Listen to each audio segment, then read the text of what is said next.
गुरुर्ब्रह्मा गुरुर्विष्णू गुरुर्देवो महेश्वरा गुरु साक्षात् परब्रह्म तस्मै श्री गुरुवे नमः। ओम सर्वमंगलमांगल्ये शिवे सर्वार्थसाधिके शरण्ये त्र्यंबके गौरी नारायणी नमस्ते।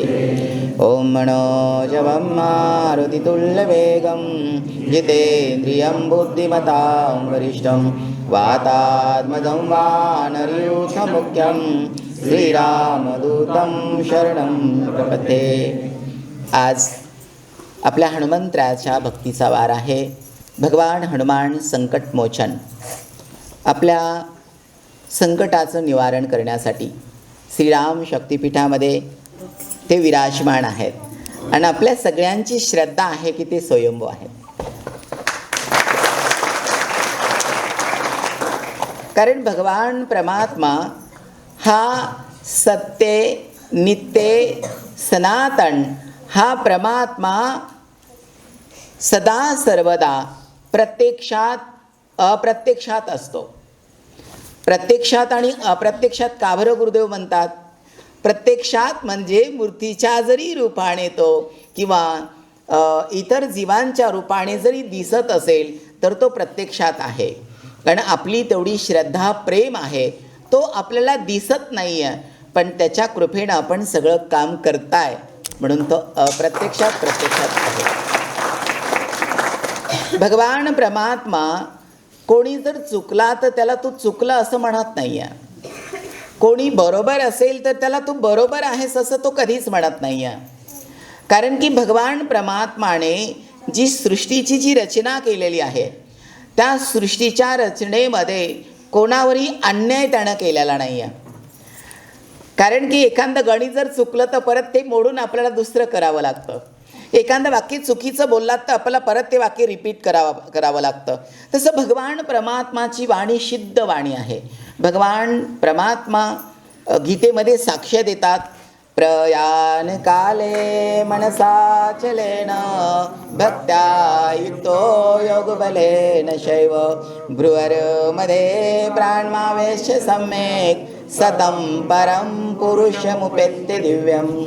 भगवान परमात्मा म्हणतात, जो भक्त, जो योगी, जो माझा प्रेमिक आहे तो दोन्ही भवयाच्या मध्ये प्राण एकवटून धरून म्हणजेच त्या प्राणाकडे म्हणजे माझ्याकडे तो पूर्णपणे लक्ष देतो आणि सदा सर्वदा माझंच चिंतन करतो, तो आणि मी वेगळा नाही आहे।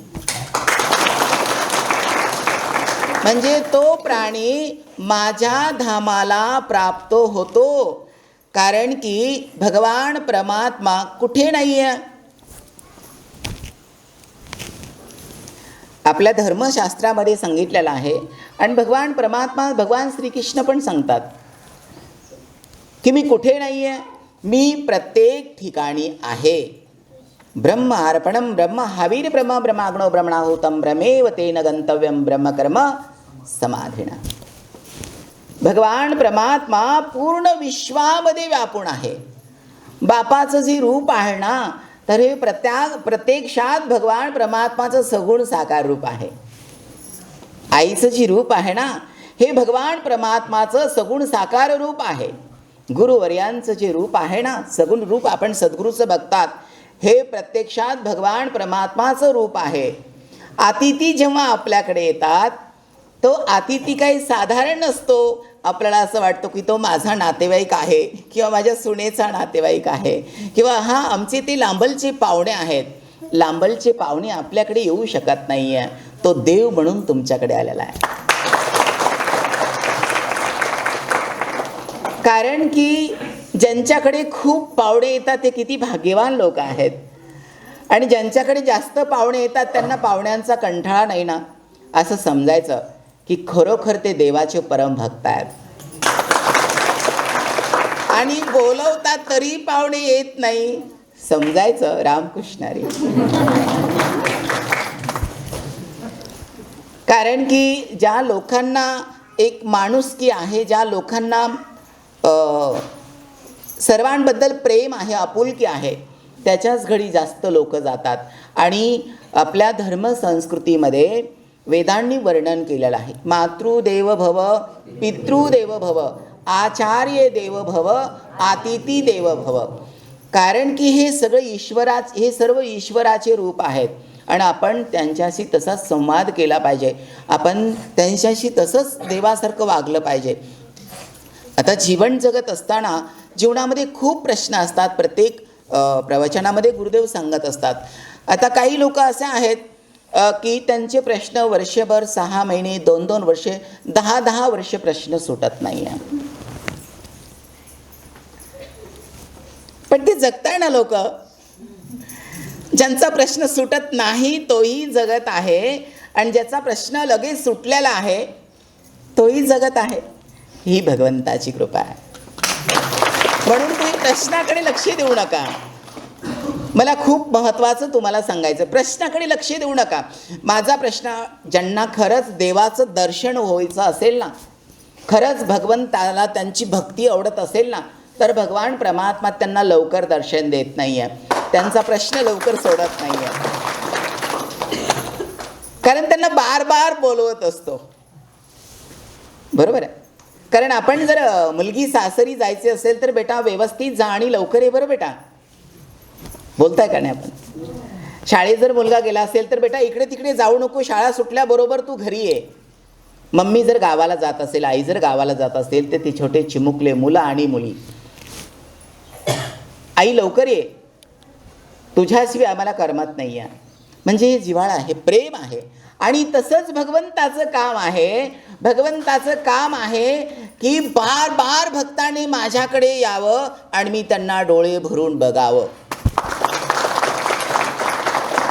आपला भाव तिथे काय असतो? मी देवाकडे जावा पण माझा प्रश्न सुटावा. देवाचा चेहरा बघो अगर नाही बघो, माझ्या मुखामध्ये नाम येऊ अगर नाही येऊ, याचा आपण सखोल अभ्यास नाही करत. सज्जनांनो, देवासारखा दयाळू, भगवान परमात्मासारखा खरं सत्य प्रेम करणारा, भगवान परमात्मासारखा क्षमाशील, दया आणि करुणा असणारा, मला असं वाटतं ह्या सृष्टीमध्ये असा कोणताही मानव प्राणी नाही आहे की जो देवासारखं प्रेम करतो. पहा ना, तो भगवान परमात्मा तुम्ही कोणत्याही शब्दांमध्ये त्याचं वर्णन केलं, चाहे तुम्ही त्याची स्तुती करा, चाहे त्याची निंदा करा, चाहे तुम्ही त्याला चांगले वाईट शब्द बोला, तो कधीही रागावत नाही, तो कधीही काही म्हणत नाही आहे. आणि तरीही तुमचं तो रक्षण संरक्षण करत असतो.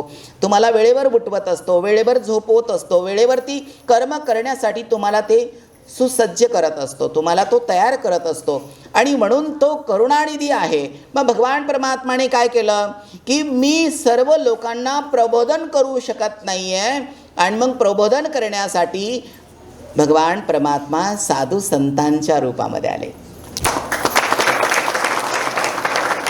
ते संतांनी ओळखलं आणि त्याचं वर्णनही केलं. साधू थोर जाणा, साधू थोर जाणा, साधू थोर जाणा या कलियुगी. या कलियुगामध्ये साधू थोर जाणा का बरं म्हटलं गेलं?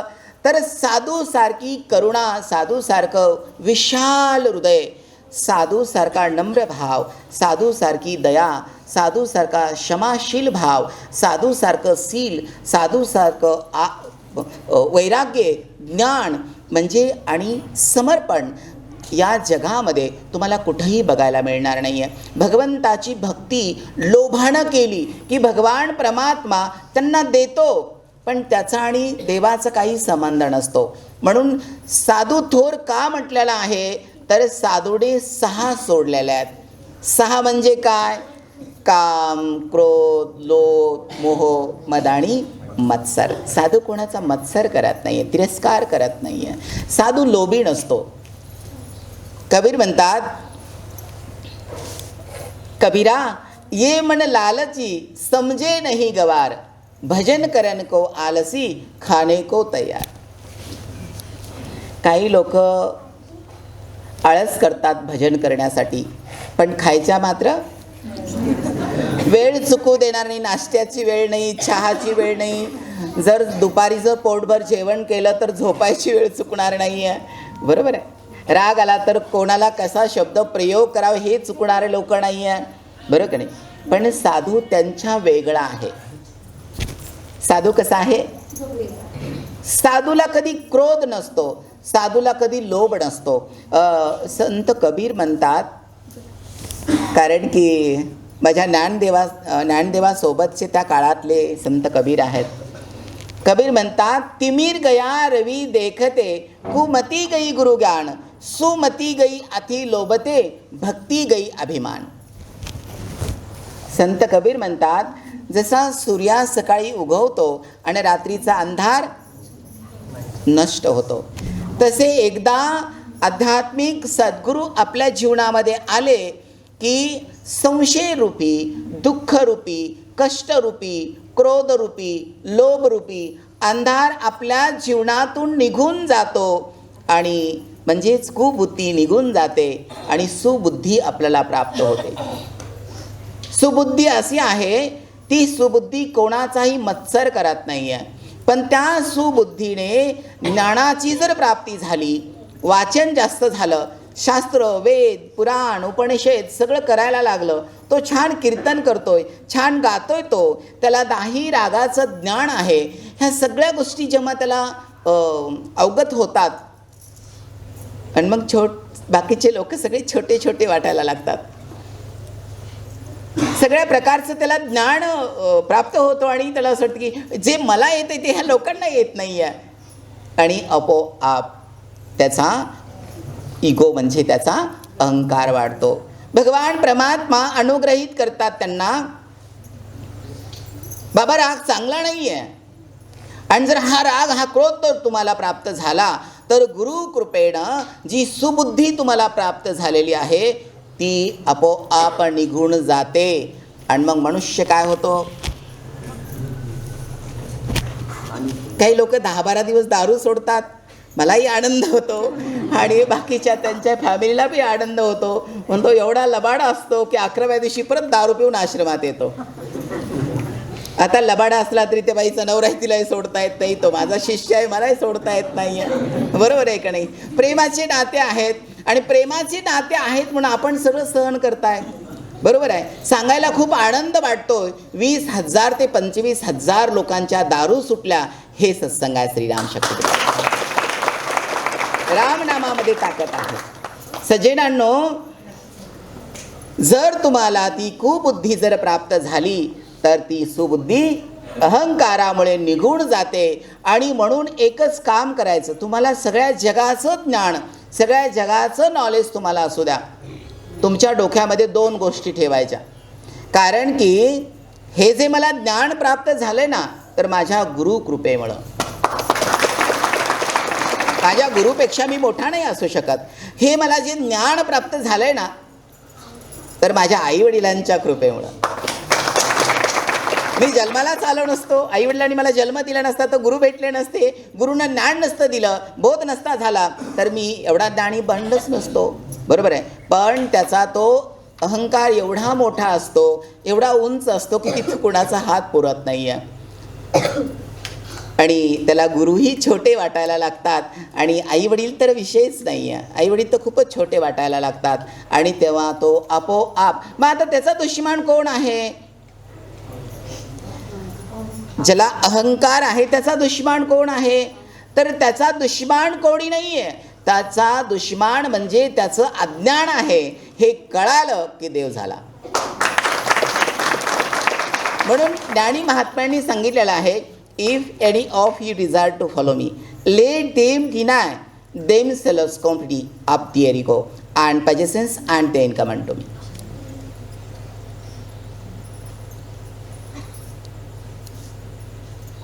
If any of you desire to follow me, अरे बाबा मला फॉलो करायचं असेल ना, माझ्याकडे तुला यायचं असेल ना, तर जे अहंकार मी आणि माझं हे फार लांब नेऊन ठेव. कुठं नेऊन ठेव? नाही तर नेऊन ठेवून परत उचलून घ्या असं म्हटलं का?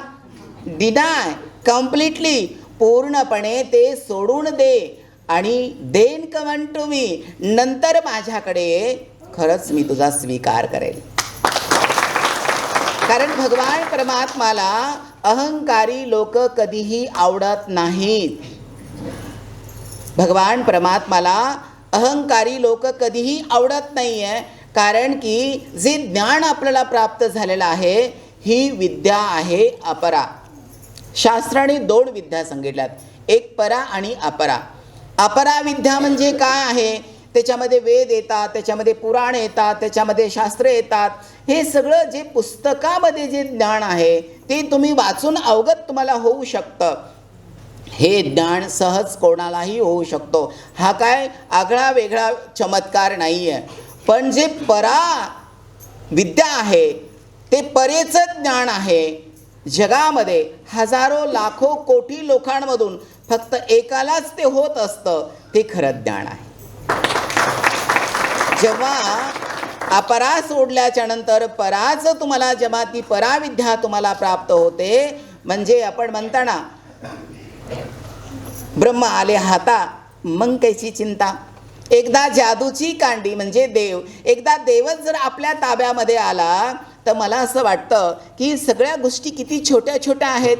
कारण की जेव्हा ती पराविद्या आपल्याला प्राप्त होते, म्हणजेच 21व्या धामाचं जो वैभव आहे भगवान परमात्माचं, ते आपल्याला प्रत्यक्षात दिसतं, कळतं. आणि हे सगळं जग, जन्म, मृत्यू, धन, द्रव्ये, मान, अपमान, ह्या सगळ्या गोष्टी, जय पराजय, ह्या सगळ्या गोष्टी, सुख दुःख शून्य वाटायला लागतं. आणि ज्यावेळेस आपल्याला ती पराविद्या आपल्याला प्राप्त होते त्यावेळेस देवासी आपण एकरूप झालेले असतात. उदाहरण, तुम्ही ज्यावेळेस विमानामध्ये बसाल,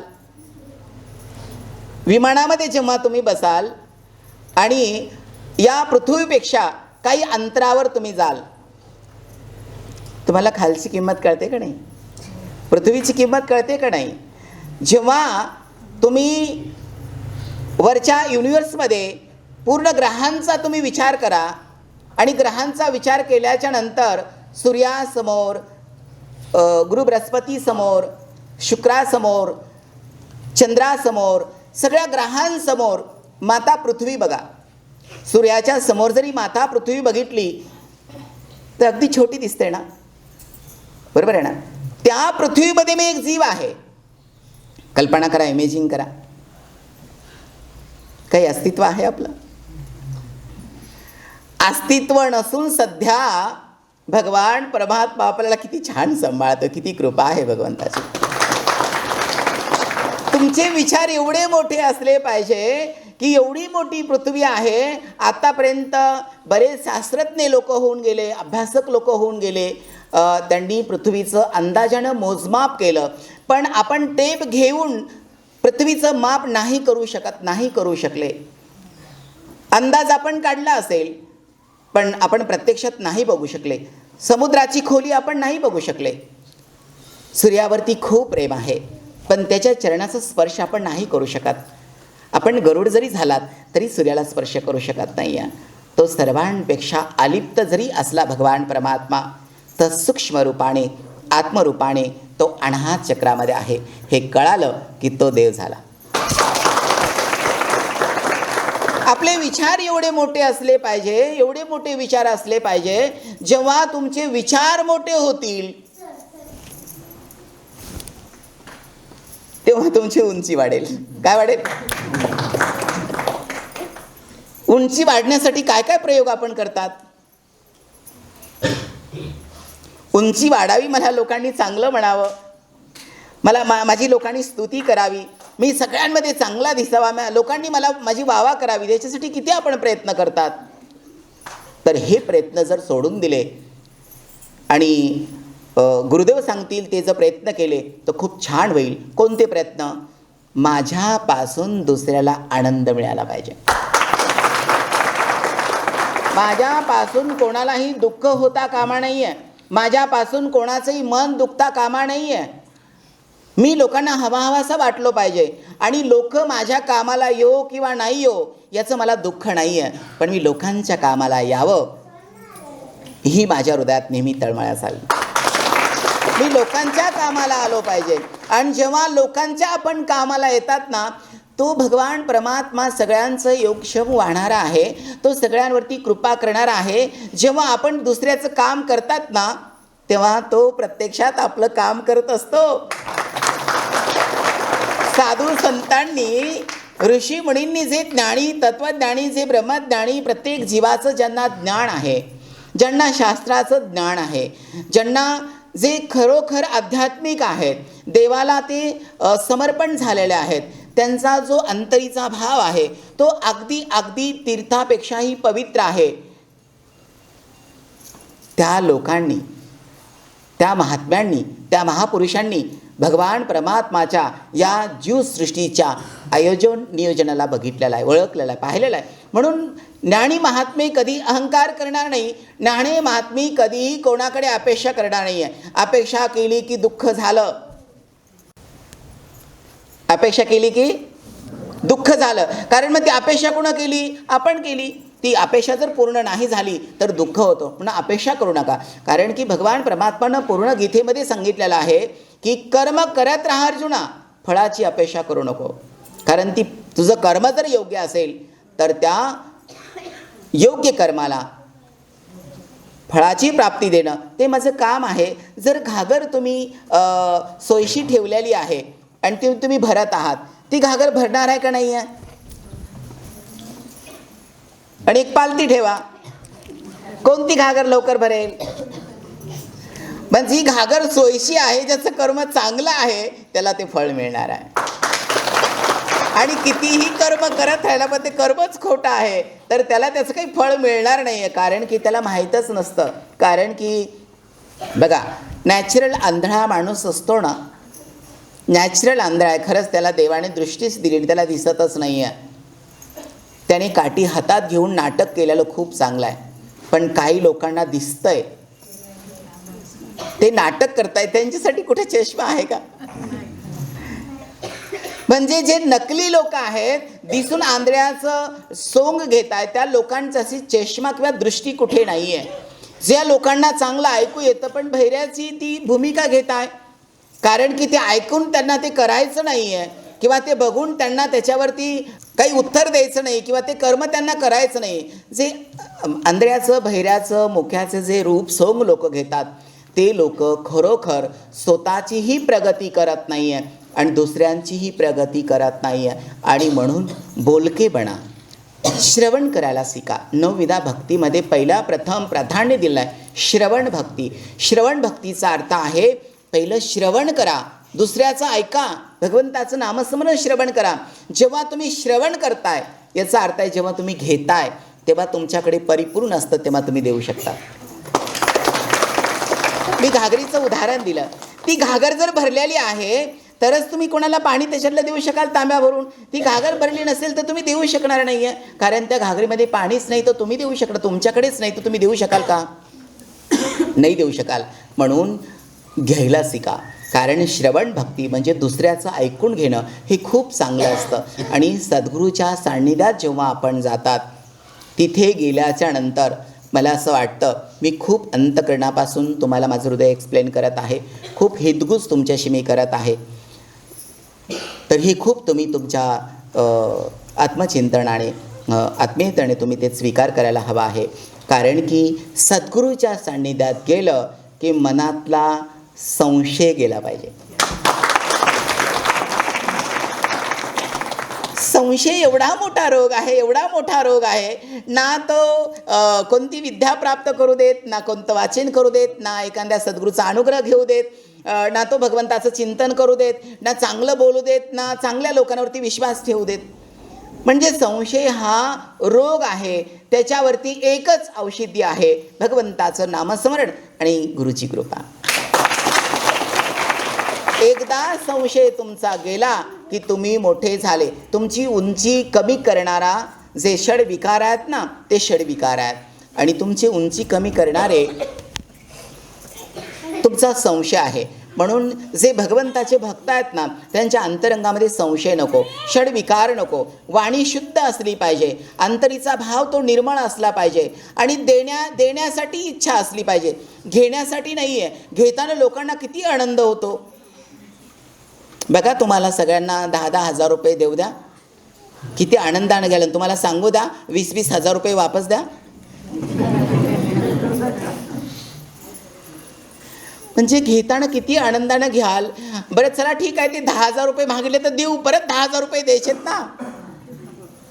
म्हणजे आपण जेव्हा देतात ना तेव्हाचा भाव अतिशय निर्मळ आहे, पण जेव्हा घेतात ना तो भाव ऋण व्यक्त करणार आहे. हो, आज मला गरज आहे, बरोबर आहे का नाही, पण भगवान परमात्मा उद्या मी याच्या गरजेला धावून गेलो पाहिजे, ही मानवता आहे. गरज असेल तर जरूर घ्या, एकमेकाला मदत करा, कारण मानवता धर्म आहे, मनुष्य हा धर्म आहे.